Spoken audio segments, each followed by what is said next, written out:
is up, beautiful family? You are all tuned in live on the block. We are so happy to see you. So happy to have you. Ain't that right, Wilmo?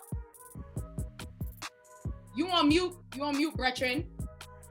Ooh, I don't know who keeps putting me on mute. I swear it's not me. Somebody is trying to sabotage me. What is up, Ohavia? It is a pleasure to see you. Yes. So good to see you. A good Ohavia in the world is a happier world. How are you? Oh, I'm so good, bro. So good to be serving with you tonight. Listen, we on the block. You know what I'm saying? Word around town, the theme is it ends with friends. What about your friends? Right? Ends, baby. Yeah. Give the dance, count that money. Hey, exactly. Count that money with the squad. That's the best way to do it. Listen, retweet. That's right, friends and family. So y'all are tuned in live. Today's theme is ends with friends. Emphasis on the ends, the S, because it's a dollar sign. And listen, y'all are in the right place at the right time. So real quick, I felt that the song that we had introducing y'all into is actually very prolific. Okay, so Ja'are is actually from the Yoruba language for wise up. And I just felt like, I just had to tell y'all that because in such a time as this, as we are all coming together, it's time for us to wise up, especially working with those we love and the friends that we have, right, Wilmo? So Wilmo, I wanted to ask you, have you ever had to work with your friends and family, and how did that turn out for you? So I ain't gonna lie, I'm from the deepest hood in Charlotte, which was, again, my nickname is Wilmore because I'm from Wilmore. And you get money with your friends. However, it doesn't become a business, if that makes sense at all. Like you go in, your homies, you keep that respect or friendship at the front of the business so it won't get messy. So we will do work together. However, to call it business, it seems like that'll marginalize what the friendship is. Absolutely. No, very wise words. I agree, because when you're working with those you love, we operate in a business, but it's bigger than business. So absolutely. Yeah, friends. So listen, if you thought that was an amazing response, understand that there's plenty more where that came from.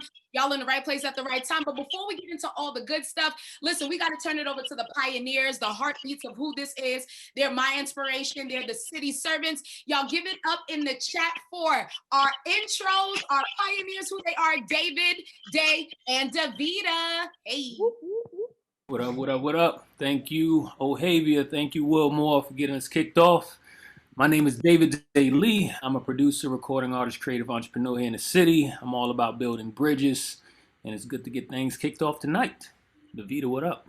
What up, though? What's up, everyone? My name is Davida Galloway, also founding member of Hugh House. I'm co-owner of Dup and Swat. With that said, we do have something going on, so give me grace. I have to pop back and forth. But especially excited about this Ends with Friends because, I am in a partnership with my brother, and I would spill all the tea, but it's y'all turn tonight, okay? What up, Dave? What's up? What's going on, everybody? My name is David Butler. Some folks know me as Dave Has Wings, Charlotte native, also a founding member of Hugh House. Thank you, everybody, for tapping in, tuning in, whether you're watching or whether you're here live. We appreciate you for being here and participating. If you don't know about Hugh House, we are a creative agency based here in Charlotte, North Carolina. We do a lot of work with various clients, but creative work that is, so video services, marketing, design, etc. We created the block as an opportunity to bring artists of color and Black artists together, creatives together, talk about business, talk about entrepreneurship. We also have a publication, itstheblock.com, where you can get information, inspiration. It's an extension of our physical community or the physical event that we do every month. So thank you guys for being here. We appreciate you guys. Makes the work a lot easier knowing that you're in community. So y'all keep doing y'all thing, and we'll keep doing our thing, and we'll keep rising together. So shout out to y'all.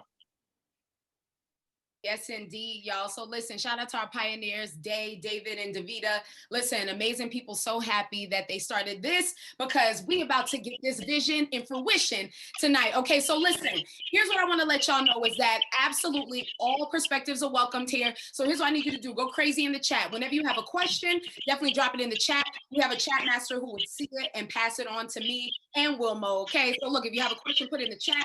Also, we want to make sure that everybody is heard, okay? This is going to be an amazing dialogue, so please make sure that you mute yourself, okay? We want to make sure that everybody's heard, everybody got their space, so make sure that you're on mute. And last but not least, listen, leave all of that other stuff at the door. You are amongst family. It is all things lovely, all things beautiful, and I'm so excited to be here with Wilmo. We all family. It's the same thing, right, Wilmo? Absolutely. Let's do it, sis. All Yeah, right. ooh, that's such a sturdy Millie Rock. Ooh, always so sturdy. Ooh. Listen, don't you gas me up here, have me crying my elastic off. You know how I feel about a sturdy Millie. All right? Hey. All right, so look, Wilmo, before we get started in the program, let's talk about a hot button issue. So for those who don't know, the Black Lives Matter mural, that strip on Tryon has reopened in front of McCormick and Schmick's and a couple other businesses. And Wilmo, honestly, is leaving some mixed reviews. So what is it that you've been hearing? I know for me, I've been hearing 50-50. But what is your take on it? What's your view on it? Well, more than anything is sad. This is a piece of art that will just get access to be destroyed. Yeah. That is before anything. However, as a Charlotte native, I understand that the mentality of Charlotte has always been basically money over bitches, and money being the money and bitches being everything that's not the money. So, I knew that it would come. I knew it would happen. I'm not surprised. I'm not shocked. It's Charlotte being Charlotte. We have no reverence for culture, art, or history. Yeah. But, at the same time, I get it. Yeah. So, what do you think? Yeah, Let me know bro, what you think. Yeah, no, bro, I'm with you too. So originally from New York, I'm used to all things culture. So when that happened, I'm not gonna hold you. I kind of went on like a baby rant, not a big rant, but a baby rant. And I called out some people, but that's okay, we fine. And I was like, hey, yo, listen, don't call this small in nature, because this is what started a lot of conversations. This is what made space for a lot of people to even ask the hard conversations. So like, put some respect on that Black Lives Matter, right? But honestly, after having conversations with all of my people, all my favorite tribe, and also reading some amazing excerpts, I was like, you know what though, that's true. But see, that perspective that you gave, Wilmo, I don't have, like Charlotte being a Charlotte, because being from New York, it's like, we wouldn't even be having this discussion. It would be different, right? But now that I see and also hearing from the streets, I'm like, all right. But at the end of it, I do agree, Wilmo, it's about, we got to change the perspective from the biz to the money, or, we got to figure out how we can include more of the people, because that's what matters most. So as long as we keep the continuations going, that's what matters. So y'all, look, in the chat, tell us how you feel about it. I know it's mixed reviews. I know y'all seeing things on social media. Again, this is a safe space. Share your thoughts. All are welcomed. And that is on our ancestors. Okay. So look, Wilmo, I'm excited. Okay. I'm excited to introduce this next couple. They're so beautiful. I was stalking them on social media earlier and we love to see it. I would like to welcome Greg and Subrina of Leah&Louise. So look, they go from the heart to the soul, and they're definitely locally sourced. They have the techniques that honor heritage and puts a modern interpretation on Southern classics. Look, I have so much love and respect for them, and anything that's Black owned, and especially Black love and Black owned, I'm absolutely here for it. Okay, so I'm gonna turn it over to you, Greg and Subrina. Thank you so much for being here. So excited. Thank y'all for having us. How y'all doing? Hey everybody. Nice. We're good. We're good. Hey, boo. How y'all doing? I got. We're in 2 different places. Let me hop in real quick on that Black Lives Matter mural, because Yes. I wrote on Davita's comment yesterday when she posted it. I said, I hope they weren't being performative, but I was being a smart ass, because if on my Facebook, if people follow me like during this whole thing, I was like, people are being performative. It's different to really like be involved in stuff, but performative, their intention, if your intention was good and to keep it, then you should have put it in a place where the street was going to always be closed. It will always be treasured as any other art that y'all pay for, the murals around here. So to me, that leads me to believe that y'all always had the intent of letting it get destroyed. No, y'all were willing to pay to make it look good, and then be like, okay, when all this shit boil over, we're gonna let them go ahead and pop willies on it. Like that's what it looks like to me. And I'm not a Charlotte native. Greg and I are from Memphis. We proud Memphians, but bullshit is bullshit. And so I felt a way about it, because it was just like, these folks put so much time and work, and it's a beautiful mural. Why couldn't y'all do what like DC did and just block off the street? Like I got to go to the DC Black Lives Matter mural, and there's no driving on it.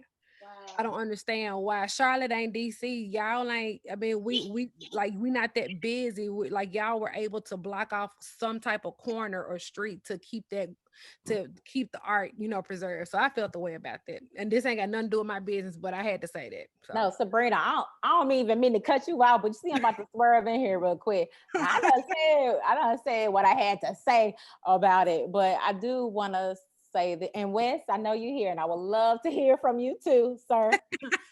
But it just felt like, man, I feel like Charlotte know what it's doing. Like, it's legit a Confederate what is it, memorial, like literally across the street from the damn mural, but it's in stone. Okay, so if we was trying to preserve something, we put it in stone, make it real, you know what I'm saying? So there are other options. Like, I'm not, and I hope the artist didn't take any slight to my comments and what I said, because there's no shade to y'all at all, Wes. I just want you to know that it's no shade to y'all, but it's just like, yo, it's so much more work we gotta do.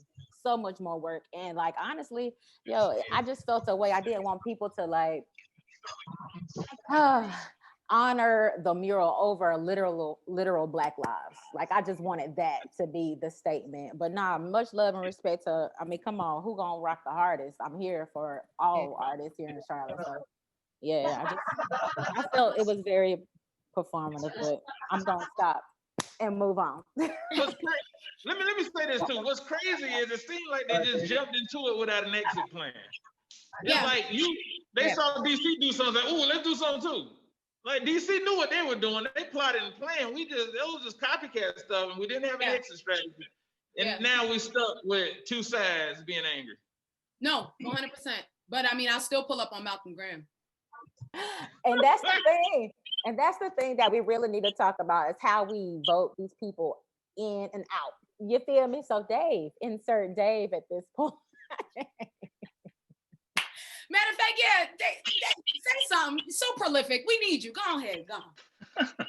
Nah, I mean, I think I don't think the nature of the artists involved necessarily is performative. I think that there's I think that there was definitely, well, first let me first give a shout out to the artists and the way that they curated the mural, because that is what kicked off the viral wave. If you notice that DC had a yellow mural after we did the individual letters, everybody else in the world started doing individual letters. So that speaks to the creativity and the hard work and the curation of the artists that put in the work on the mural and the creativity to take it up a notch. From there, I would say that we definitely, as a city, like on a municipal side, right? Like, I think it's important for us to understand how the city operates and to understand that the folks that commission the mural aren't necessarily the folks who have the power to preserve the mural, right? And I think it's important for us to be able to develop those relationships and understand what that dynamic looks like.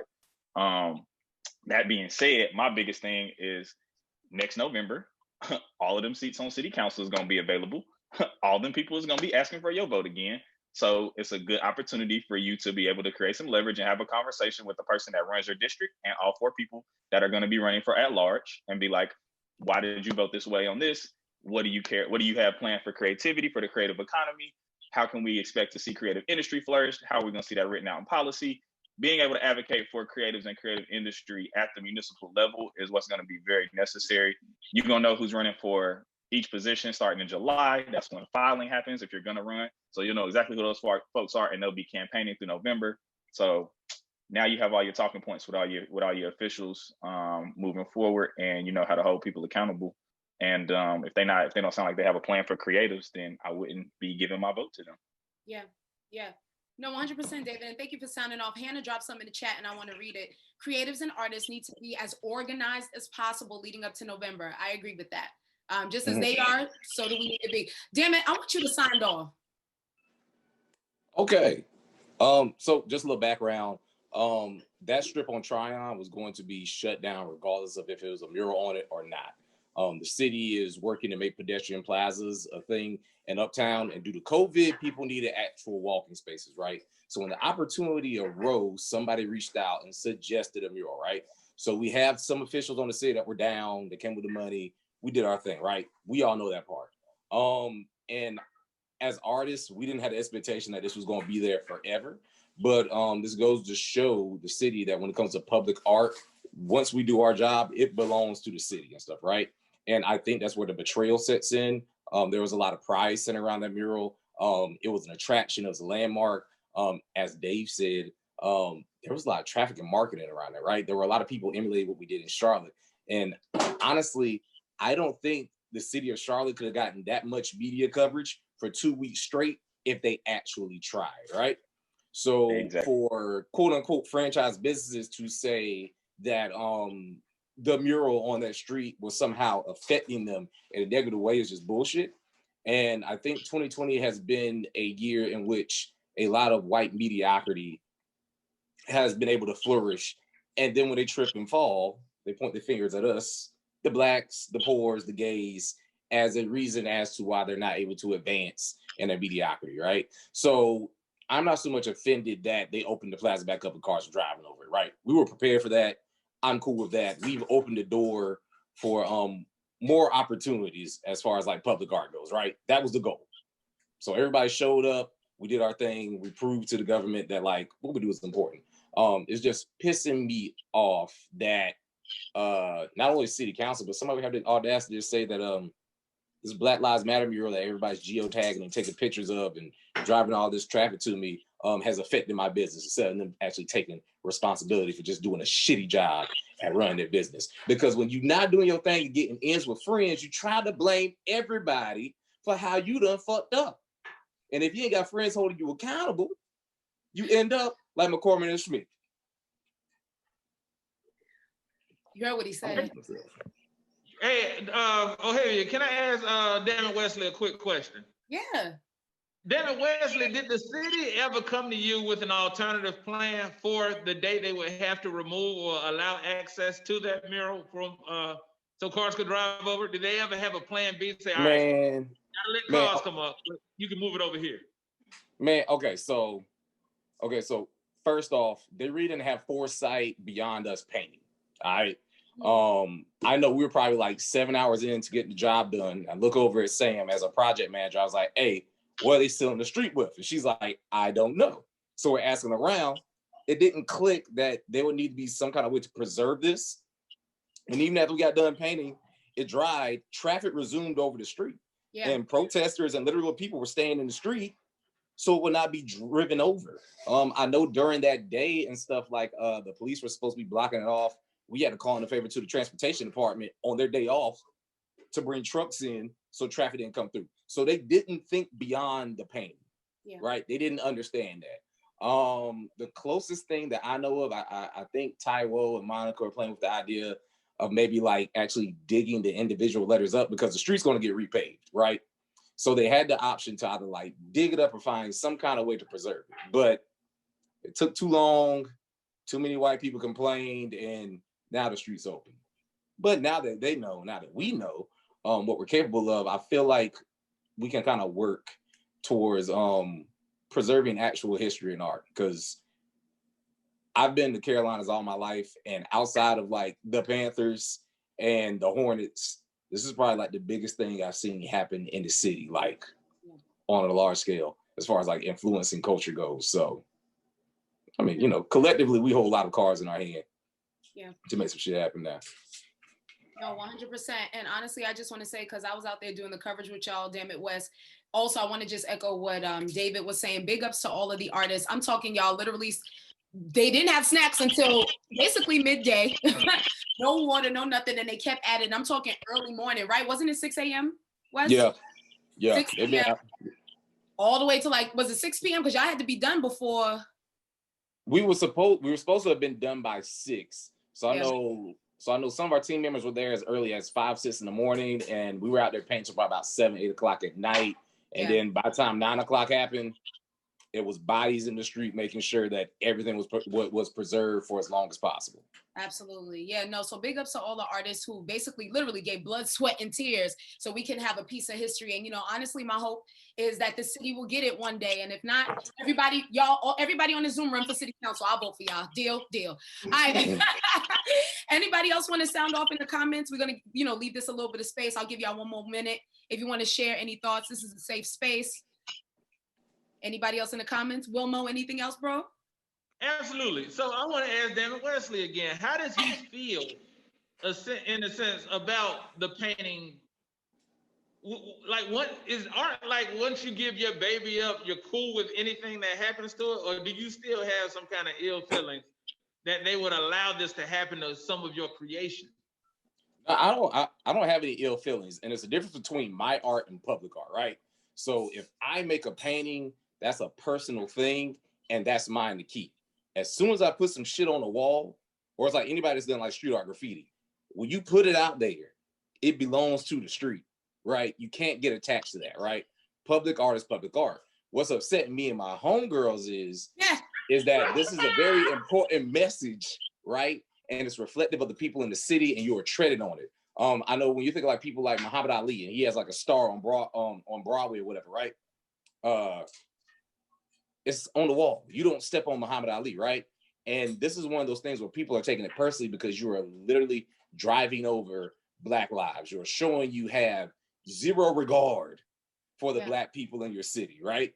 So in that aspect, like Subrina said, this does look very performative now. If you had good intentions behind it before, that's just been thrown out the window, right? But public art, this is fun. Now people are, people have some stakes in the game, right? People are involved.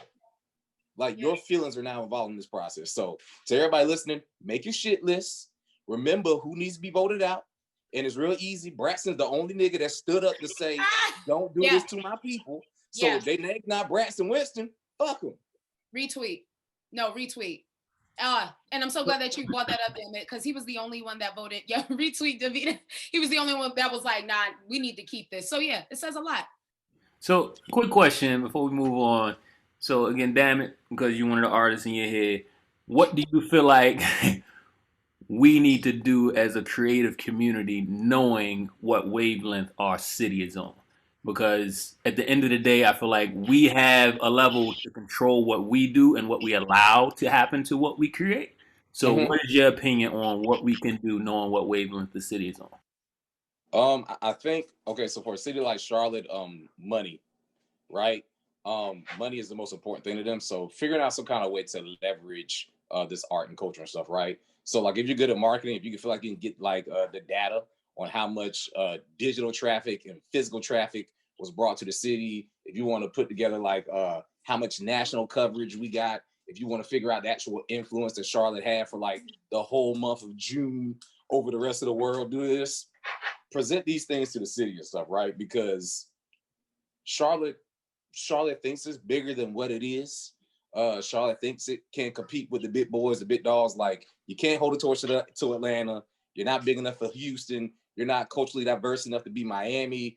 Like the food's not good enough to be New York. So the city has an impression that it's bigger than what it is. It's still very country. It's still very open. We're in a housing crisis. A lot of these current art institutions that we have right now get ready to crash and implode on themselves because of how closed off they've been.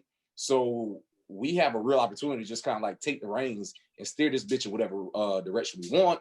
We just need to have that open line of communication with the city officials that are capable of making these decisions and cutting these checks.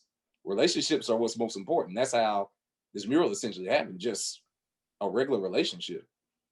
Yeah. Got you. Appreciate it. If I summed up what I hear you saying is we need to connect the numbers and the value that our creations and our art bring to our city and make that claim to the city that talks numbers. Cool. Appreciate you, man. Yeah, numbers don't lie. And all y'all run for city council. Wilmo, you wanna say anything else? I think, not without cussing, but cuss their ass out, dog. We have the same space. I hate to see it go, but I live in Charlotte, so I understand. No, I'm with you, Wilmo. I told you I went on a baby rant, but that's nor here nor there. All right, beautiful people. So listen. So excited to get into this topic, ends with friends. So look, how we do here is there are so many gems that are dropped. So look, if you are a note taker, I got my phone on standby, ready to go. All of the topics here can be used and applied, and all the gems dropped can definitely be used and applied. So first up, we have the amazing power couple, the awesome Greg and Subrina from Leah&Louise. Okay, so earlier I bragged about them a little bit, but I'm gonna run it back, okay? So they're known in From the Heart for the Soul and locally sourced. They have techniques that honor heritage and puts a modern interpretation on the Southern classics. They are a beautiful couple. They are here. I love how they address each other. They be like, hey, boo, it's so cute. It's so cute. So I want to turn it over to you, Subrina, Greg. How y'all feel? I'm good. We good. Look, I'm good. I just love y'all. Y'all like, hey, boo, hey, boo. Hey, yo, do me a favor. Text me that byline, because that thing fire on the bio. I need that description. I don't know where you get that from, but we need that to go on top of the thing. you, bro. You know what I'm saying? I just did some journalistic, some journalistic research, but I can run it back. I appreciate that. I appreciate that. We do appreciate the kind words for real. For sure. Yeah, absolutely, absolutely. So let's get into the discussion, y'all. So how is it working together as husband and wife? Let's start there. Like, because here's the thing, like, what's the balance? Do you take business home, or what does that look like? So how is that working? You want to start, or you want me to start? Nah, ladies first, because I know you got some stuff to say. I just finished. So for Greg and I, our roles are separate. For those that don't know, we own Uptown Yoke, which was the Yoke in Rock Hill, and we moved to Uptown and 7th Street Market last year. And then we have Leah&Louise that opened this year during the pandemic. And we opened the Yoke in 2012. And for Greg and I, our roles are opposite. I'm always front of the house. I ain't never wanted to cook over no hot stove oven, none of that. That ain't my shit. I'm the front of the house. I'm very customer service. I like talking to people, and I like dealing with people in that way. Greg is the opposite. And so how we deal with our personal life is very mirroring to that, because Greg is still more as loud as he is and stuff, he's still very introverted. So working together, it can be difficult. It's gotten better now. We've been married 10 years. We celebrated 10 years on 10-10-10. Well, we got married on 10-10-10. So we, like a year after, not even 2 years after we got married, we was opening a restaurant, and I thought I was gonna kill this nigga. Like for real, like it was I am the hope and the dream of the slave, because it was my personality as a we're both from Memphis, so we're already like aggressive beings, and Memphis women, we can be aggressive, and so Greg from Memphis too, but I'm from North Memphis, and so having to work with your husband, and at times I was learning I'm not submissive, but in moments I know how to compromise, and I had to learn how to do that in business and my marriage at the same time. So that wasn't the easiest, and he had to learn how to compromise too, because he wasn't married. If we just speaking blunt, I'm not no soft bitch, so it was just like he had to learn how to deal with me, not only at home, we had to do it in the restaurant, because sometimes it was a power struggle, because I felt like the front of the house, like this was more important at the time, and he was like, fuck that, no, the kitchen needs to be, so we would have those interchanging moments. Now we like almost 9 years in, like with the restaurant, now it's so much better because he run Leah&Louise. I tell people all the time, I don't work there, I just come in and help. I run Uptown Yoke. We have our separation that we had like when we first got married. I can tell him how my day of work and stuff was. He don't get on my nerves as much. He's still alive. So I feel like it's going good. You can go, boo. Still alive. You still alive? I can go. It's cool. I'm done. I just want to make sure you got all that steam out your collar. I just want to make sure it's all gone before I start. So the thing, here's the thing, like for me, like I knew what I was getting into when I married her, and I knew what I was getting into when I decided to open the restaurant, even though she wasn't really about that. Like I think, and this is how I feel, right? I'm not saying that everybody should feel like that. Two things about me. One, I believe that when I found a black woman who believed in me, like my mother believed in me, that I could do anything under the sun. Like I really feel like marrying her was like the cheat code for me, and it was gonna allow me to build whatever world I want to build. With that, I needed her to get the fuck out the way sometimes and let me build that world, because for me, the power that she has is in her belief in me, and the power that I have is in that same belief too. So like, it just happened to be restaurants. It could have been car building. It could have been shoemaking. It could have been furniture, painting, like whatever that it happened to be cooking. So like for her, like if she with some, it's easy for me. Like all she gotta do is be with it. So I feel like the first couple of years of our marriage, she had to figure out what she wanted to be with and what she didn't want to be with. Then we jumped right into the restaurant, right? We jumped in the restaurant, it was the same thing. She had to figure out, do I want to do this? Do I believe in this? I believe in him, but do I believe in this? And once she felt like she believed in it, like that's when everybody started to see us. That's when we started to blow. That's when we started to get the news articles or whatever. Because like for me, like I'm one of the best chefs in the city. You know what I'm saying? That's not that I don't even think that's arrogant to say. That's just how I feel because I put in that much work, just like a lot of other chefs do. But they don't got her though. They don't got. I don't know that they got her, but they ain't got somebody believing like she believes. They ain't got like she from Memphis. Like we say that all the time.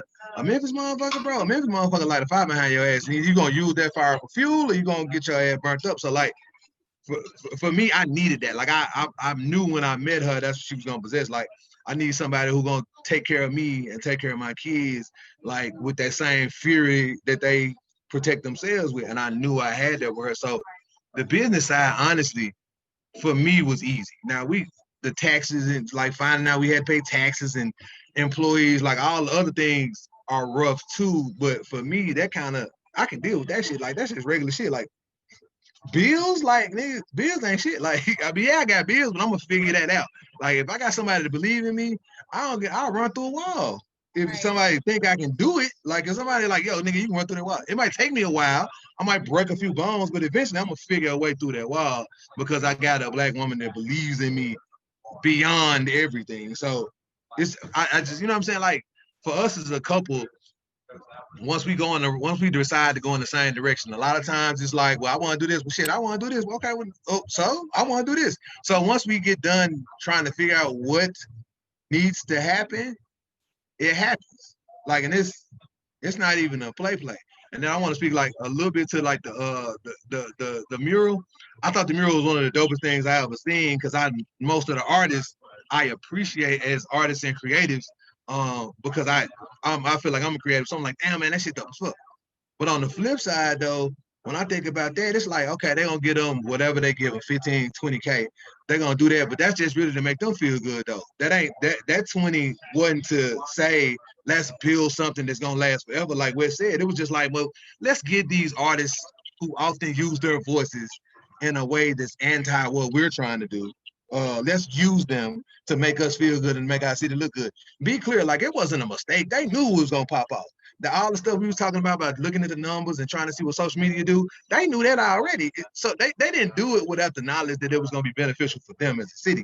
And they also didn't do it without the knowledge that at some point they was going to side with the businesses. It's the banking capital. So like, if it was me, and man, me and Subrina talk about it all the time, man, I'm trying to get to the money.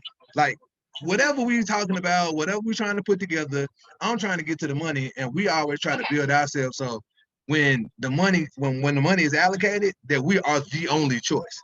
You can't pick nobody else. Who do what we do? Like, what black couple in the city is doing what we do with food and not activism, because we're not activists, mentorship and scholarship in the way that we do it.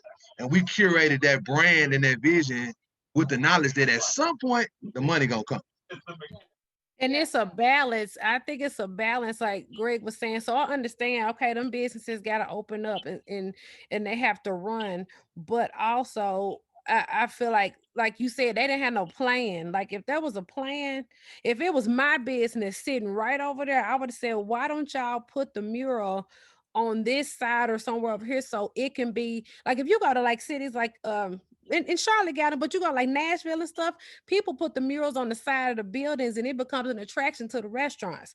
Like, so putting a mural like that on the side of the restaurant on a street where people could just lay down, people lay down and take pictures. Like if they had done that, it would have been more, it wouldn't have seemed as short-sighted.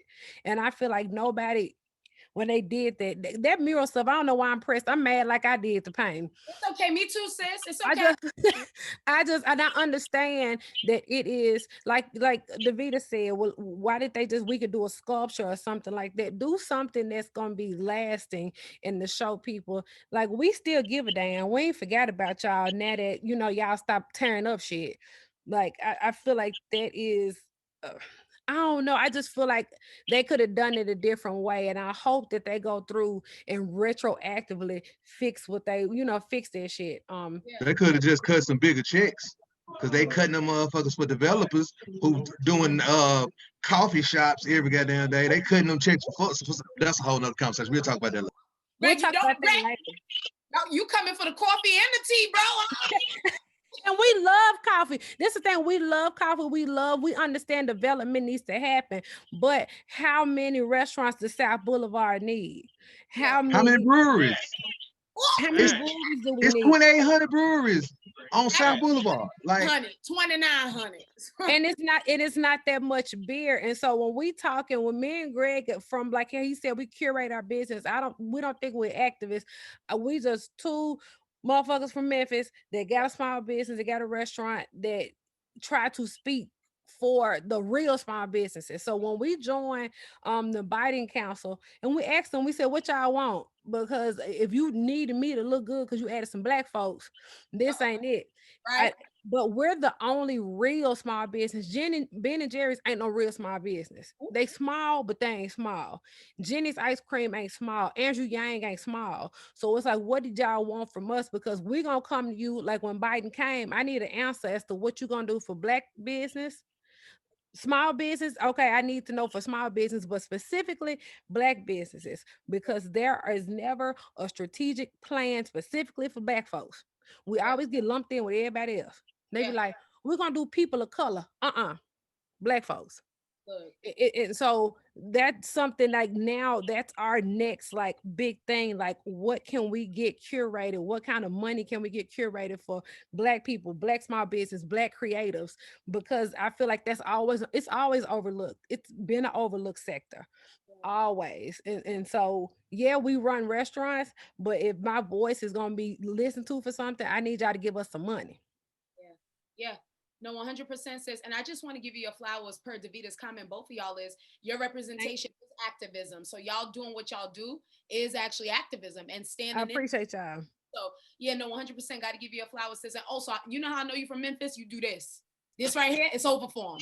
Y'all don't play about this. All right, Wilmo, I'm gonna toss it over to you. Not only do we have the beautiful Greg and Subrina, but who else we got, Wilmo? Well, if you see behind me, I'm fortunate enough to be in one of the premier creative spaces in the city of Charlotte. We are at Black Market Charlotte. Yes. Hey. The home of Dammit Wesley, the home of Will Jenkins, the home of I Am King Collier. These are heavyweights. Hey. These are major people in the art community, and they let me in their house. Boom, I'm telling you, y'all, we are in for a treat. But first, to kick this thing off, first, let me say this too.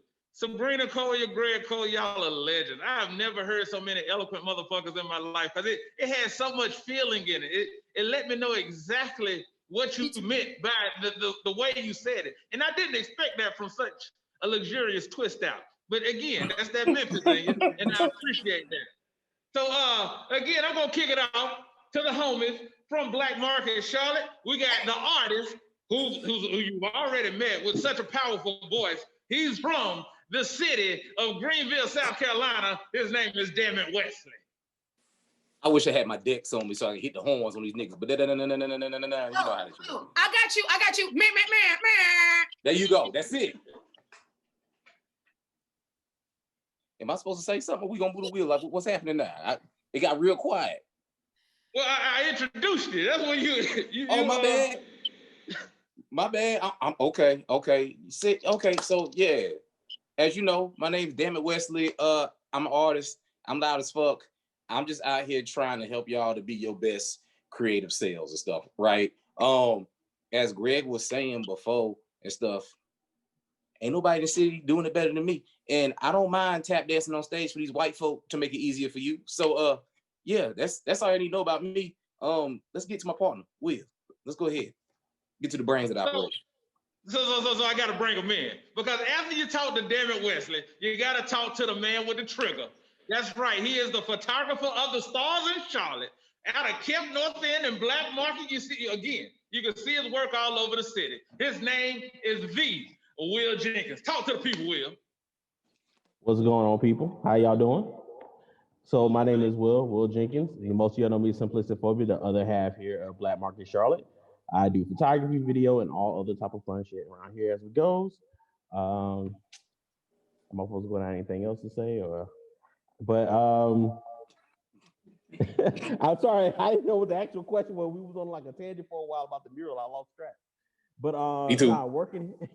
Working here has been like an interesting, especially coming up under the dump and swat era and everything like that. And just kind of running the business here with Wesley. We've known each other for like a super long time. I don't remember how long now. So it's just About been like 12 years. what 2014, 2015? No, this is before that, like 2005, I meant to say. Yeah, we know each other like 2005. Yeah, so we've always known each other since college years. Yeah, it's been a long time. Just from playing loud music on the dorm up on the 8th floor penthouses where we used to reside. But it's been like an interesting journey actually running this business together, because we've been partners in the art world for a while, just doing our own separate things. But this was kind of like the first time we actually ran the actual business together. And we've kind of learned from each other and different things, because he's always been the face at first, and I've been the business behind everything. So recently now, people this year are starting to see my face more. So this has been kind of a new territory for me. I mean, yeah, everything he said, that nigga ain't lied. I think it's very important for people that work with their friends to know each other's skill sets and stuff, right? So I'm loud, I'm very energetic. Like you said, I'm the face of a lot of stuff, but I kind of pride myself on being more of like a creative director. I come up with all the wild ideas, and I need a lot of assistance pulling off these schemes, these heists. You know what I'm saying? So if this was a Nickelodeon show, Will would be Keenan and I will be Kate, right? I pull up with the orange soda and some wild shit, and then Will is here to make sure that happens. So as a business administrator, he has done a great job at making sure that the lights stay on the black market. He has my back no matter like how ridiculous or problematic any of my ideas are. And it's good to just have a friend that understands you and your dreams and your vision. And also, I honestly don't think Will gets enough credit for the amount of work he puts in to just kind of help to build up this community and stuff, right? So while I'm on stage and behind these wheels, bringing everybody together, he is legitimately working to galvanize and foster stronger relationships with the people that we come across every day. So I know he can't hear y'all clapping, but just give it time to clap for this nigga. There we go, boom. Hey, look. Let me ask you a question, Will. How do you and Wesley get through disagreements? Because they're going to happen. You guys are friends, know each other well, so you don't pull punches. How do you work through those? Unmute, bro. Boy, you still got his We can mask tell on. y'all in the same room. As I was saying, so how do you guys get through disagreements? I know you guys are brothers. You've known each other forever, and you don't pull punches. So how do you get through those to ensure the business still flows correctly?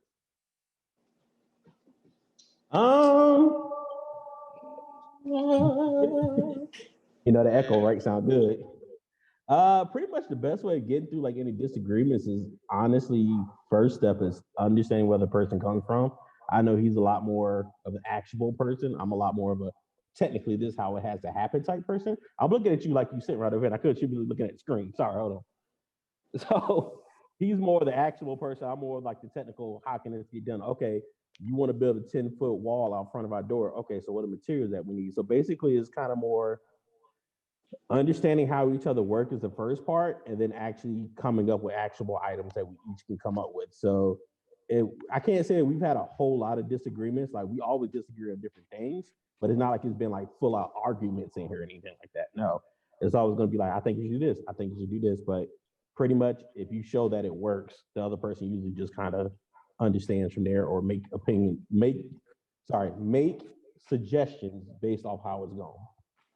Yeah. Also, the nature of our business gives us a lot of grace to kind of make mistakes and try things out, and we get the opportunity to throw a lot of shit at the wall just to see what sticks. We're not a restaurant, we're not like a retailer, so it's not necessarily anything that we do specifically project wise is going to end up breaking the bank. The most important thing for us is to just make sure that when things are executed, they're executed with good intent, right?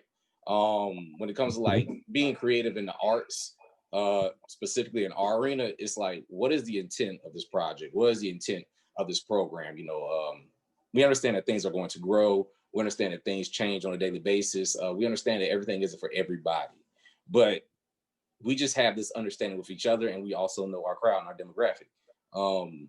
We're not servicing 1 million people. Okay, we have a community of maybe 200 people max, and that's the only thing we're worried about. It's growing day by day, but I don't know. We're just very nonchalant about this shit. Like, we're not stressing out. Black market is going to be the end all be all of all arts and culture in Charlotte and stuff. God willing, there will be other Black institutions outside of us and Dup and SWAT to rise up very soon. But we're just hoping that we can be good gardeners and plant lots of seeds that will sprout sooner than later, because we need help. Not necessarily like financial help, but we need help like cultivating a space in the community that's conducive for businesses like ours and yours to actually be sustainable. Look, my motto is, as long as I don't have to deal with no lawsuits or police saying I got at my door, go for it. And that's it. That's all I had. Listen, I love that.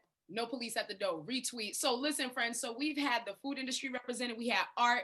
Now I'm so excited about these two beautiful sisters. You all go crazy in the chat for the beautiful Shardae and Hannah of Epic Tribe.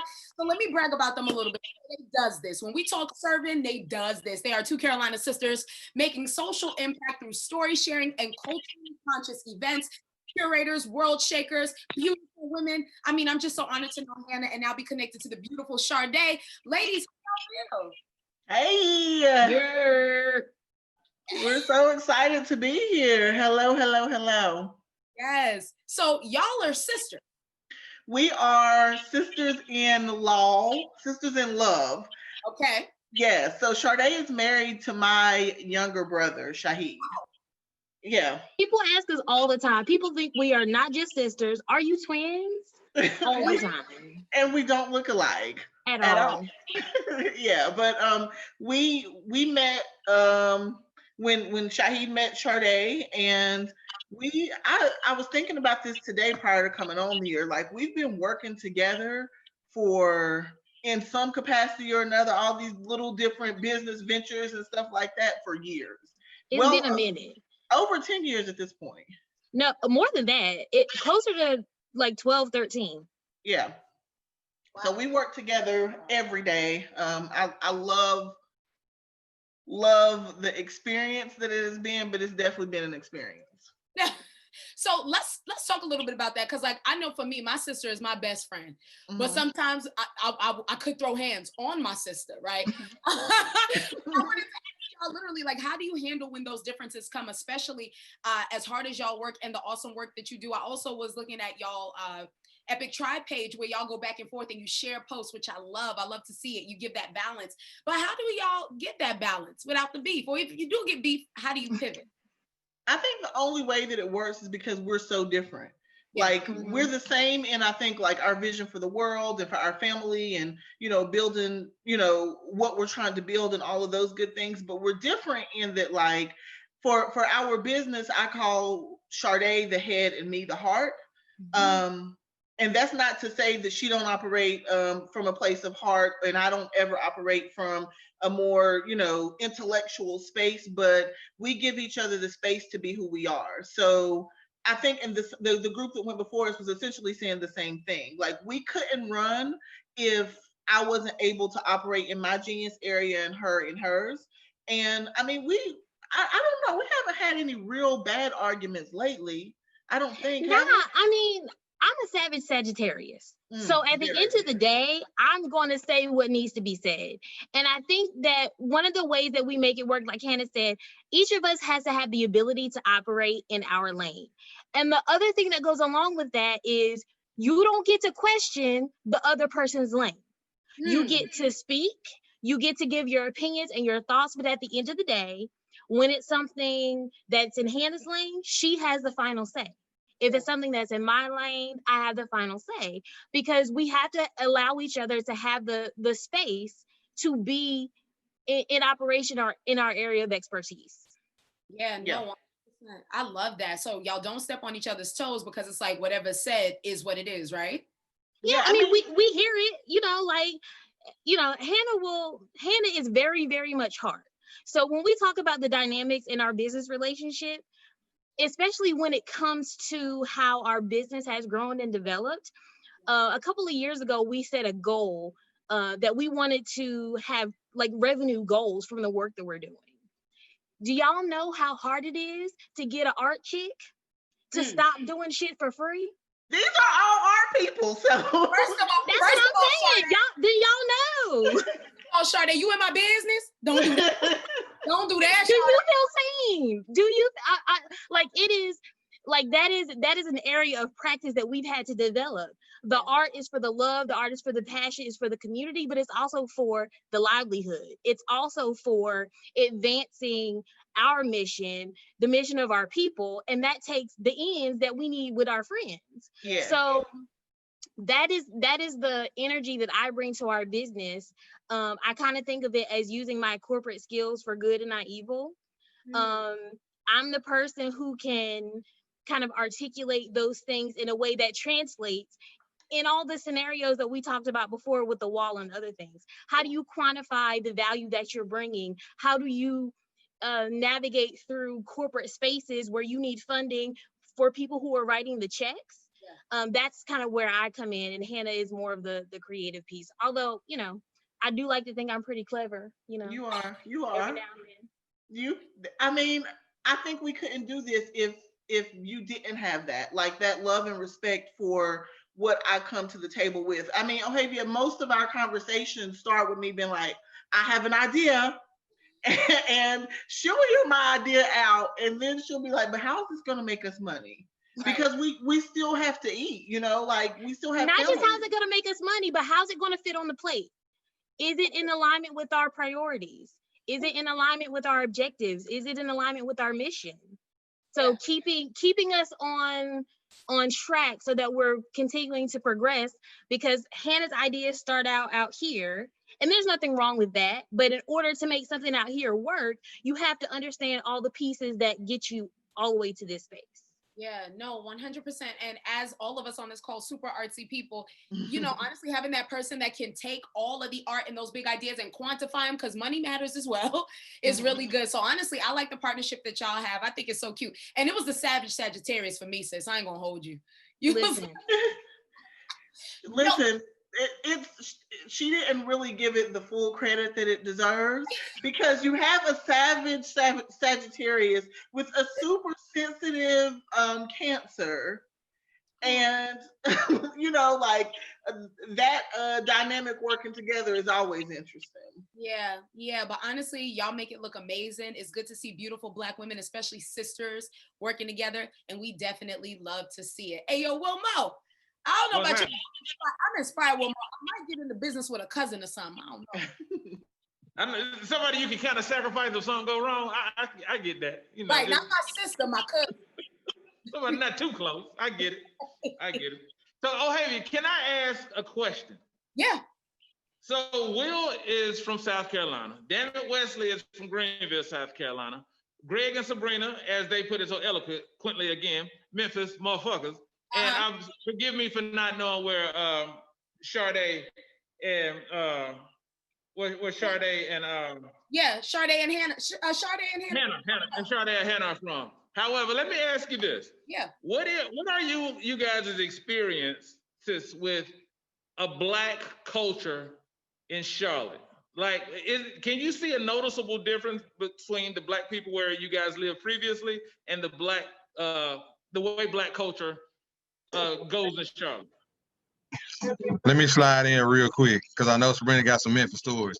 See, like, so it's weird. It's not necessarily a negative or a positive. It's just that it's different. See, Memphis is majority Black. And the way I grew up, man, it was like 3 white dudes went to the junior high I went to, 2 that went to, and that was it. So for me, it was down there like a 4-leaf clover, just being in a relationship but dealing with white folks like that, for me. So all I knew was Black culture, the negative side and the positive side of it. Like, I was a hood dude, and I hung around with hood dudes until I got some sense. I met Subrina. I started to do more mature things, but they still was Black though. Like, my whole life has been surrounded in Blackness. So the thing about Charlotte is that I'm pretty sure that there are people who have that existence, but it doesn't seem as prevalent as the way I grew up with it. And from my perspective, like Greg said, in Memphis, we are the majority, and that's just Memphis. But when we moved to Arizona, when he went to culinary school, we turned into a minority that fast, and that was like a culture shock because I had never lived somewhere where we were a minority, you know, in the city. And so that kind of prepared me for Charlotte, because Charlotte is still a melting pot. Like damn near all the people I know from Charlotte ain't from Charlotte. Which, you know, like everybody I know from Charlotte is from somewhere else. So all of us are bringing our different aspects. So everybody bringing their South Carolina, they bringing their Virginia. I know so many people from Virginia. Everybody bringing New York. So Charlotte, my experience with Charlotte is they have more. The Black people here is more of a melting pot than in Memphis. Everybody from you either from North Memphis, Fraser, Whitehaven, where Greg from. But here it's more of a melting pot of Black people, and the black people here, like y'all projects ain't like our projects. Like New York projects don't look like, you know, Southern projects. And so when I came here, people showed me the hood. I was like, oh, I'm like, this it. I'm like, y'all got some nice areas. In Memphis, you know what I'm saying? It's just everything was so damn ghetto all over. And so it's one of those things that it's a positive where I see where Charlotte wants to, they're trying to improve the city, but I also see them gentrifying like the areas and kicking the Black folks out. But I will say the Black people here are melting pot. I enjoy that because that is so many different perspectives than just coming from home. Yeah, no, I agree, sis. I agree, Subrina. Shardae, Hannah, Will, Dammit, want to sound off? Oh, I see you unmuted, Dammit. Go ahead. I mean, like, come from a place like from South Carolina, it's fire. Just like culturally, all roads lead back to South Carolina and stuff, right? So, so it's like being from a place like Greenville, South Carolina, having grown up around like Jesse Jackson, seeing like abject poverty from a young age, and having to have like the deal with like hard racism all the time. Coming up to Charlotte was a breeze and stuff, right? I don't know about everybody else's experience, but I think one of the things that I'm seeing in Charlotte is being in the city now, I'm seeing a lot of people that didn't leave. And when you don't leave your city, that's when a lot of the apathy sets in, right? So a lot of people that I deal with on a day-to-day basis who have been here forever and haven't seen change, they're very apathetic to like the world around them. I've just had the privilege of being able to just kind of like move one state. I've had the privilege of going to college and meeting like tons of people from like places like Charleston, where it's like a whole new world. You know what I'm saying? Like it's all kind of different kinds of niggas that just live in one state. So just being able to experience like all this Blackness and knowing all this history and stuff, and being from a state like South Carolina that actively tries to cover it up, that's also another thing, right? You know, when people are actively trying to cover every history, that means that it's well known enough that they have to dissolve it. I don't know that much about the history of Charlotte, and I can't even say people are actively trying to hide shit up here or around me. So I don't know. Well, Will, Shardae, y'all got it. I'll say I'm from a small town. I'm from New Bern, 252. And the Black experience over there, real different than what's happening in a place like Charlotte. So like I grew up in a place where like our exposure to Black culture was either in the neighborhood or like we're taking trips to plantations in elementary school. Like this is the kind of culture that we grew up in. And so for me, I always sought out other Black experiences. Like when I went to college, I was like, man, there's a lot of different type of niggas from different places. And so you get that same kind of feel when in Charlotte. Like you get to know things about people and places, like, you know, friends from islands, friends from, you know, everybody got that cousin from up north that they see over the summer every now and then, but it's different. Yeah, there she go. She over there throwing gang. But it's different when you get to be, you know, you get to be in the mix with them. And it's not just something that's isolated or small. So I enjoy it a lot. And I split time back and forth between Durham and Charlotte. And it's a big difference. It's different. Like the Black experience is different in those two places. Both of them have, you know, their upsides and their downsides, but definitely I feel like one of the benefits of Charlotte is having that different mix of perspectives, and for the most part, they seem to live alongside each other. Like different Black experiences seem to, like, you know, kind of commingle in Charlotte. Yeah, no, 100% Shardae, that's real. And you got a cousin in me, sis. Believe that. Hannah, Hannah, you want to sound off? Well, Yeah, so I'm from Statesville, which is just up the road here. It's about 45 minutes away, but definitely a different experience. Uh, Statesville feels like the Black experience is regardless of sort of what your economic background is or whatever, like everybody kind of knows each other, exists in very similar ways, that kind of thing. Um, I went to college in Greensboro at North Carolina A&T Aggie Pride, and then moved to Charlotte. And it's interesting because we're all, within an hour or so of each other, but the experiences in each place was very different. Something that's unique to me about Charlotte that I struggle with is the major division that exists along things like financial lines, um, degrees, and like I've been sort of in spaces where especially organizing spaces where you have the groups of folks who um, have gone to college and have degrees and have certain access and things of that nature versus the folks who don't, and the division that exists sometimes. yeah.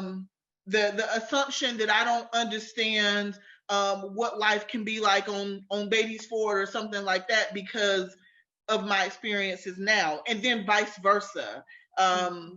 It's really interesting, intriguing to me, and something that exists, I think, in a lot of Black spaces where you see that divide and trying to bridge that gap, because though Blackness is not a monolith, like, we have to find ways to work with each other. I don't really know a Black person who is far removed from the things that have happened to us because of the institution of enslavement and Jim Crow and all of those other things.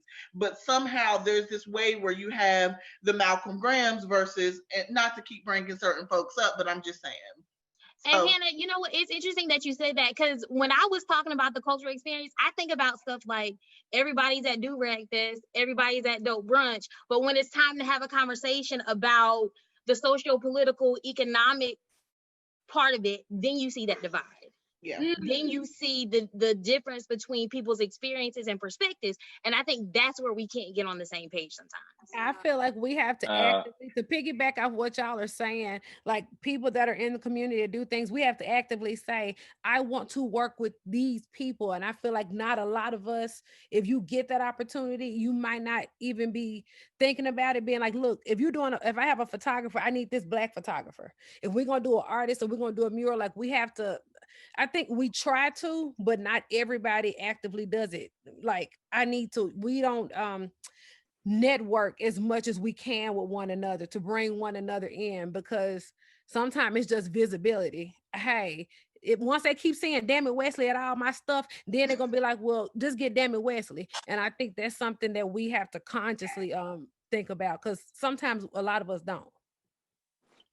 I want to chime in and jump in as a native. It's interesting hearing all of this perspective, and I think that it's interesting because when everybody talks about Charlotte being a melting pot for a Black experience, I think a lot of times, and people say everybody who's not, everybody who's in Charlotte is not from Charlotte. It's interesting because I think that socioeconomic divide or that education divide that Hannah's describing is the reason why you don't see natives. Like if you look at the long tail and the history of Charlotte and how Charlotte was structured and how finance was used as the main industry here in the 70s and 80s, it was decided that finance would be our thing by those people that run the city, or those 5-6 families that made Charlotte what it is. And, with that, you had that divided. You had your Black folk that were educated enough and able to get those jobs at the banks and make it happen. And you had those Black folks that weren't able to make that transition. And even within, that's when you start to see those divides as well. But I would also like to say that you get to see the ability, or you get to see how natives, because of that divide, become kind of discounted in some of these conversations and aren't included, and our voice isn't included when it comes to things, whether it's Black culture or not. Like Charlotte is a majority Black city. Most people don't know that or feel that because Black people have not been added to the mainstream culture. So Charlotte feels very white mainstream, but Charlotte is majority Black and ran by Black people by numbers. And most people don't necessarily feel that because, again, when you look at a lot of our power structures, a lot of the systems, the Black people who are within those systems aren't actively changing those systems, i.e. some of the city council folks that, you know, that we have in place and things like that. So just add another layer of just kind of like, the reason you don't see Charlotte history is because it was erased before you even came here. And as someone who comes here as a transplant, if you don't do if you aren't prompted to do the research, or if you just didn't think about it like, damn, where all the Black shit at? You wouldn't understand that it's been erased before you even got here. And those, you have to really get in the crevices and talk to some folks and get the oral lineage of how Charlotte got to be the way that it is. Because even in thinking about Uptown, we should be thinking about what it looks like to reclaim that space as Black people, because all of that space is Black space, i.e. Brooklyn, which was taken through development. So just wanted to throw that out. Yeah.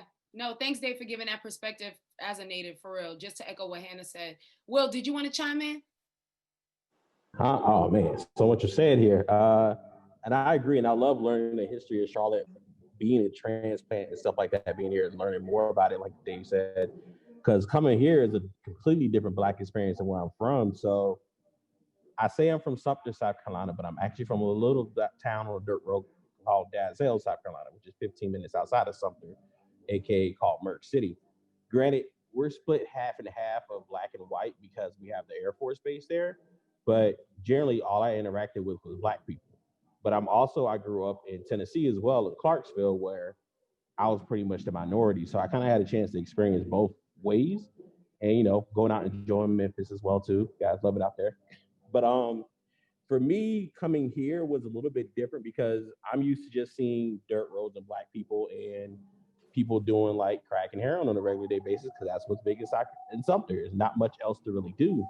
So coming into like this whole new realm of like artists, Black people doing different things, the city didn't seem different. I guess didn't seem weird to me when it came to Black people. I seem like I'm used to about the same amount, but the whole idea of the art and creative scene here was something that's completely brand new to me. I didn't grow up going to galleries or anything like that. If you randomly might take a vacation, my mom would be like, I saw this exhibit, let's go see it, but that's about it. But yeah, it's being in Charlotte these over a decade now, I've been able to see it grow and change, and a lot of the gentrification that happened at the same time. And it really has made me want to learn as much as I can about the city that's pretty much I'm calling home right now. Yeah, no, 100%. Davita, I saw that you wanted to ask a question. Yeah, we haven't. I'm actually going into the bathroom. Sorry, we have a whole live situation happening. So, okay. So my question is, so when me and my brother started, we did not have a business plan. We just put like one foot in front of the other because we didn't have representation. We didn't know what to do. So we kind of just started based on what we wanted to see. So my question is, how many of you started with a business plan? And also, some of you mentioned how you've been in this working relationship and successful as a business for a really long time. So can you speak to your success? Like, what makes you successful? What about the partnership that makes you successful other than the balance? Like, is it your marketing? Is it that you're able to be transparent with your audience? Those are my questions. I can start off with us real quick. I'll keep it a buck with you. We did not have an idea what this place was going to be at first. Pretty much, they approached us and was like, I was looking for a photo studio years before we opened this place, when I actually had like a job that was paying me money like that. But when that closed off, I wasn't looking for anything else. But what happened was, Camp North End popped up and talked to me and Wes about this space. They said, we're going to build it out, and just things led to one thing. We ended up here. We didn't know what it was going to be, but we just had to come up with a name. And I know Wes came up with Black Market Charlotte. We came up with different ideas at what we could do.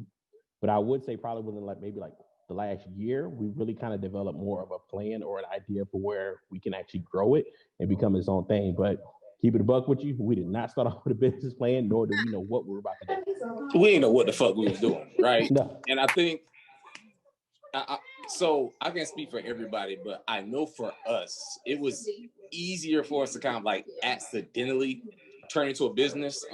We just knew we needed a workspace, right?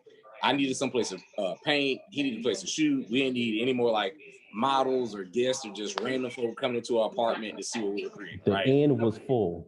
Yeah, the end was full. We just needed a fucking space, and we found a space, and then we found people, right? And then we found people with need.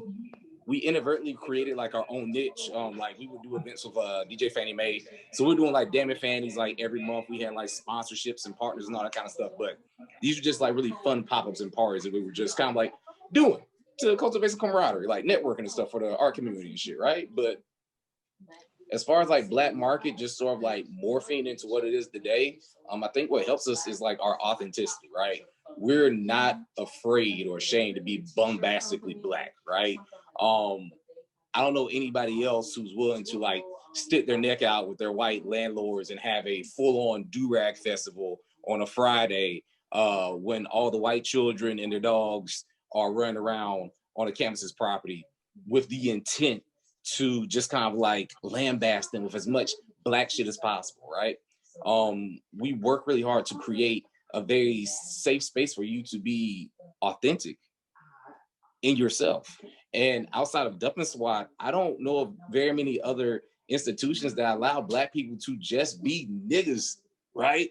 And you know, I say that in the most loving way, but I mean, like, come from a place like Greenville, South Carolina, it's very Black. It's also very hood.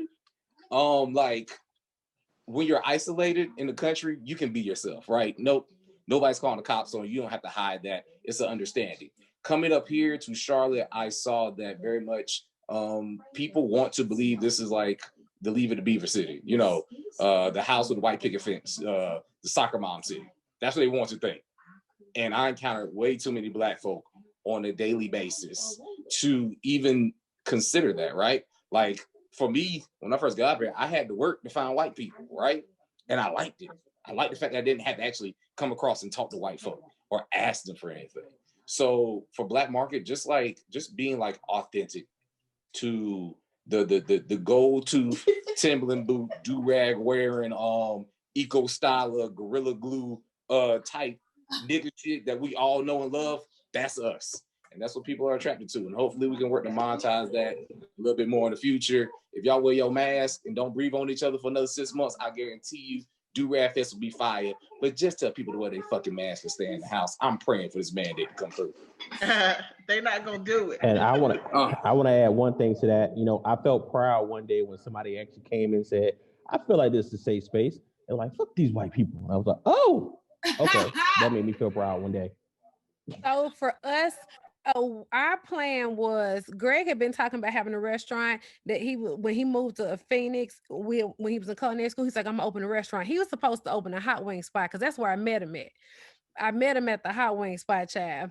I was going in there to study and he was trying to holler at all the girls. Long story short, we started dating like years later after that. But he was like, we're gonna open a hot wing spot and then we're gonna do so that was the idea, right? We go into this place in Rock Hill and it's already set up like a Waffle House. And he was like, well, shit, we gotta do breakfast now. Like it was already set up for breakfast, diner style, and breakfast had better margins than a dinner place because you make more profit off of eggs and flour and all that. So he had a business plan for that, but all that shit changed when we went into the restaurant in Rock Hill. And for us, we were just opening a restaurant and we're just hoping some people would come in. And then we was getting like, Rock Hill was a different thing for me because Rock Hill is like a lot of old white folks. They like drink coffee in the morning, old Southern, like it's not Charleston, but you know, it's closer to that. And so that was an adjustment, but soon after we had a following. And then when we moved to Charlotte, like David was saying, I didn't realize Charlotte was as Black as it was until I started going into more Charlotte spaces because we were in Rock Hill so much and just coming up to Charlotte for, you know, picking up food deliveries. Charlotte is very Black and very Black. I didn't know the history of like y'all were saying like Brooklyn. I didn't know any of that. I honestly thought Charlotte was just a banking capital with a lot of, you know, a lot of financial institutions run it. And so to be able to know that history and learn it over time, like Wilmo has been like so great at like telling us stuff like, hey, this is what this used to be. This is what this used to be. Shit, I only thought the blackest part was Remount. When I moved up here, I saw Remount as being black as hell, Clanton, and like Beatty's Ford area. Everything else just seemed so commercial, if that makes sense. And where we from in Memphis, like I'm from North Memphis, where Yo Gotti, Juicy J. I'm from the hood where Black Youngster South.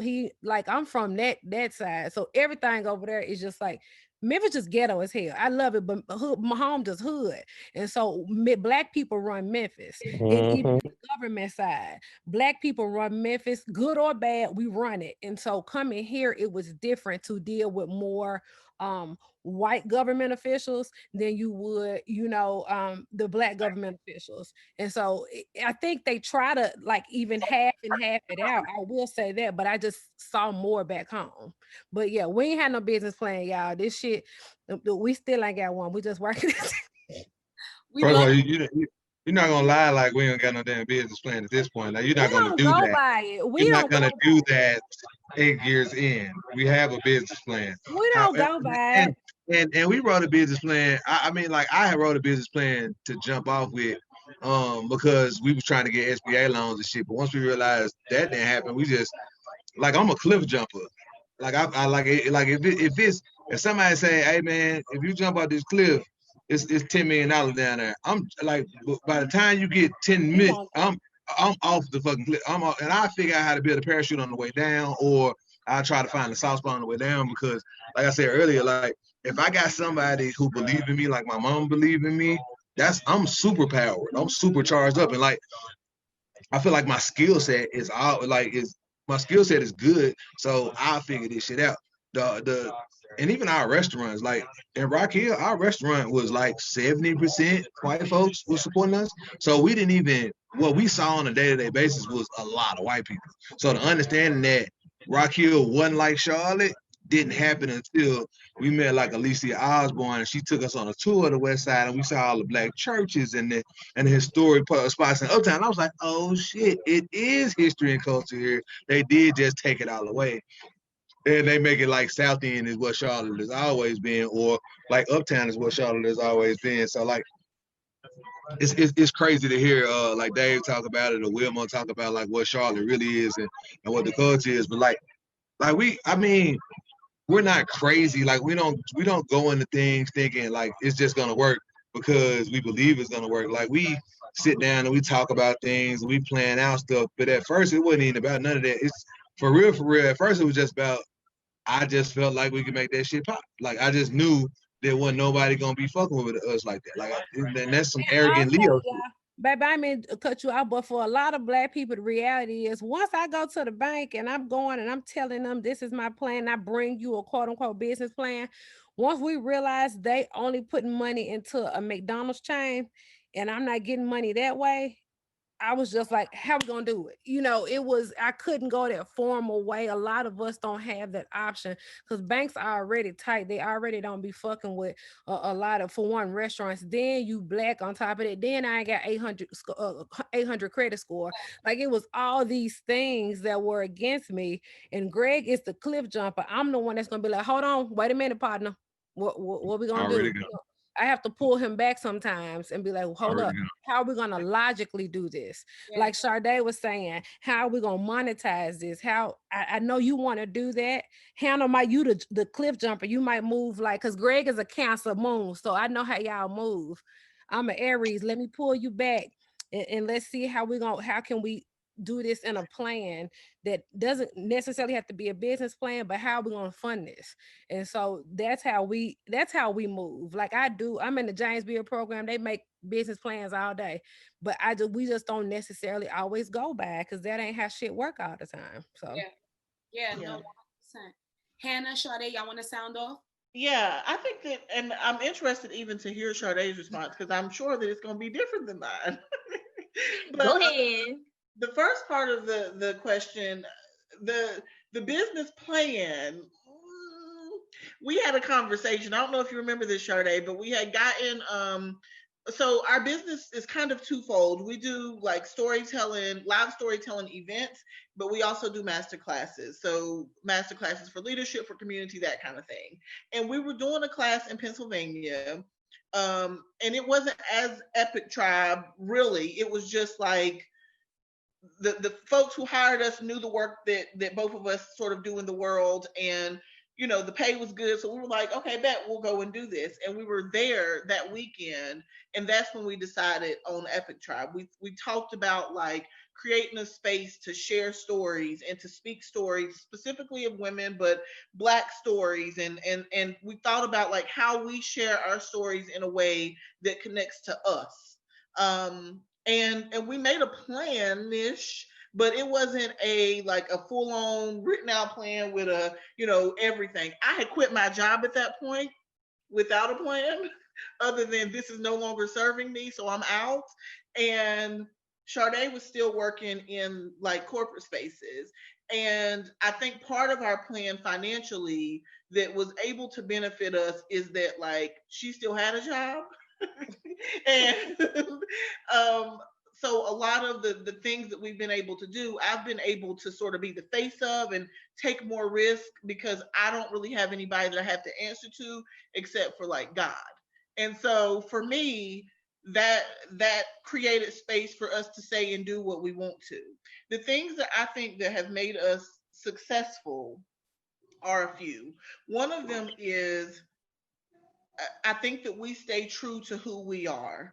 I know what I'm carrying when I walk through a door. I'm Black, I'm a woman, I'm Muslim, I occupy a bigger body. All of these things that are the things that people see before they even see that I'm talented as hell and that I'm smart and creative and all of those other things. And we exist at those intersections, and I think that they have served us. We let them serve us. A lot of our, I don't like the term followers, but a lot of the people who support our work are white and are white women who, like, we don't scale back. You're going to see this big Black Muslim woman coming through the door every time with the messages of who I am, what made me, and all of that other stuff. And if you like it, cool, but if you don't, cool. I mean, we hear all the time, you guys, like, you call us in, you don't call us out. And we're like, we just doing what we feel like we're supposed to be doing. And for me, that is the biggest answer as to like what is the success, or how have you been able to stay in business, which I think Shardae probably won't agree with, but is I believe in letting the spirit lead. So I'm gonna say, like, I agree with Hannah. So we've had conversations. This is not our first rodeo in business together. We've done other businesses together. I have a business with my husband. I've done business with my brother. So we're very well versed at working together with family. So we start out with a conversation, but Hannah will tell you, like, I don't do stuff without a vision. Like, if we don't know where we're going, I can't give my time and energy, my space, my creativity to something if we don't have some kind of idea of what is the next step that's coming. So although I have, like, I'm kind of, in that headspace, I can operate without having a written business plan, but we got to know where we're going with it. And so when Hannah is talking about, like, we're going to come to the space, we're going to say what we said, and then you're going to cut the check. And we're not going to apologize for it. And I think what has made us successful in the business that we do together is that part of our business model is we are selective about the stories that we tell and the spaces that we tell them in. And so it allows us to maintain ownership and autonomy over our messaging. We do not allow other people to dictate what we're going to do, how we're going to do it, and how it's going to be said. And so by having that kind of, like, that's how we lead. If you want us, you're going to get us, and that's going to be it. And I think the other thing that has made us successful is that we focus on giving voice to people. So when you talk about, Subrina, like, being from the hood, when you talk about knowing history, knowing people's stories, a lot of those people don't get the platform. they don't feel like they have the opportunity to deliver. They feel like people don't care or don't want to hear about their experience or what they have to say. And so I think one thing that has really helped us continue to move forward is that we're giving space to those stories without, like, we're not filtering, we're not getting in between it. We're just helping to deliver. We're just helping to deliver the message, and opening that opportunity for people to know. Like Hannah said, a lot of our supporters are white people, white women specifically.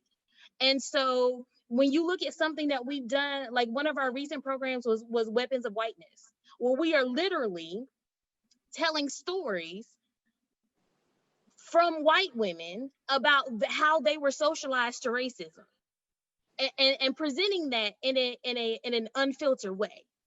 You know, like staying true to who we are, representing what we represent, and bringing the stories that we want to bring out to the light. Staying true to who we are, represent what we represent. Come on, quotables. Come on, Shardae. I can do a little something every now and then. Oh, Gregory, you had a question and I want to read it to you.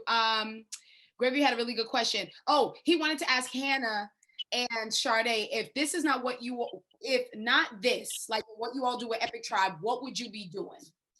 Yeah, so I think that I am doing what I was born to do. Like, so it's like, if not this, then whatever, you know, extension of this that, you know, God might have for me in that moment.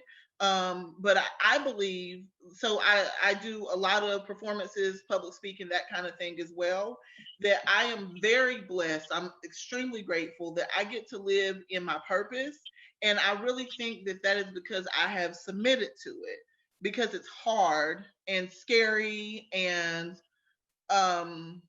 isolating at times. But I can't answer that, because this is it for me. Like, yeah. For me, it's not what would I be doing if something else. For me, it's always what am I doing and something else. So you see, you know, Hannah and I work together in Epic Tribe, but I also have a personal business. I'm in the food and lifestyle blogging space. I also co-own and operate a general contracting business with my husband. So for me, it's not like if I wasn't doing this, what is the other one thing? It is, I am doing this, and I'm also going to do this other thing and this other thing, keeping in mind that all of these things have to be in alignment with my vision, my goal, you know, what it is that I'm trying to get to in the end. Listen, y'all are powerhouses. Hannah said something I put in the chat, submit to your purpose. Sheesh. Oh, yes. I want to say it right, my sweet sis. Sophia, stay tuned. Sophia, you said it right the first time. You had it right the first time. I've been tuned in. This is my first, like, tuning into your event for the first time. So this is beautiful. And I want to give the greetings to Sister Hannah, Sister Shardae, and I saw Brother Samir on another page of the Zoom. But this is great. I'm born and raised in Charlotte. And a lot of, like, my cultural experience is rooted in my spiritual community. So I can tune into the Shahada stories. I can tune into the Epoch Tribe. And it's just beautiful. So I'm glad that I found you all on Instagram and signed up for this event, because this is great. Yes, we love to see you, sister. Thank you so much for joining us. You're beautiful. We appreciate it. Thank you. Yes, absolutely. Yeah, so listen, Wilmo, let me tell you, the discussions today, I love how they all gave us like their perspectives. And you know, the thing that I saw too, Wilmo, is it's a nice balance, right? So you have one person that holds it down this way and another person that holds it up this way. It just works. What you think, Wilmo? Absolutely. I learned so much. And not only did I learn much, but I took down some of those barriers of fear that prohibited me from working with my friends and working with the people that I'm close with. Just getting to hear the perspectives and success stories of somebody not falling out. Yeah. It kind of marginalized all of those fears I had for working with people I love and know. So it was a beautiful session. Now that's so good, Wilmo, because it's so funny. You know, there's always jokes like you can't work with your people or don't put your people on. But honestly, even for me personally, I disagree. Davita's my big sister. I have my whole show in her space. And that just goes to show, like, even this, what it is, Hugh House, the block, you know what I'm saying? It just goes to show that it does indeed end with friends. All right, so listen, to all of our amazing panelists, can you please drop your ads in the chat so we can support you, see what you have going on. Also, the ads to your businesses and organizations, because that's what truly matters. We want to support you with our time. icon, talent, and our treasure. Okay, Shardae? All right. And also, real quick. Check. Okay, she said, cut that check. So I see all of the apps coming in. So I want to say thank you so much to our awesome panel. Big ups to our pioneers. Once again, Dave, David, and Davita, we love and appreciate you so much. Wilmo, I love you, brethren. Thank you so much. The sentiment is mutual. I appreciate you for allowing me to come on with you. This is the Ohavia show. I'm just on the side. All of the guests, Greg, Subrina, Shardae, Hannah, Will, Wesley, everybody legends. Keep creating. You keep Charlotte cool. The pulse of Charlotte relies on your heartbeat, so keep making us cool. Ooh, that's so good. Yes, Thank indeed. y'all.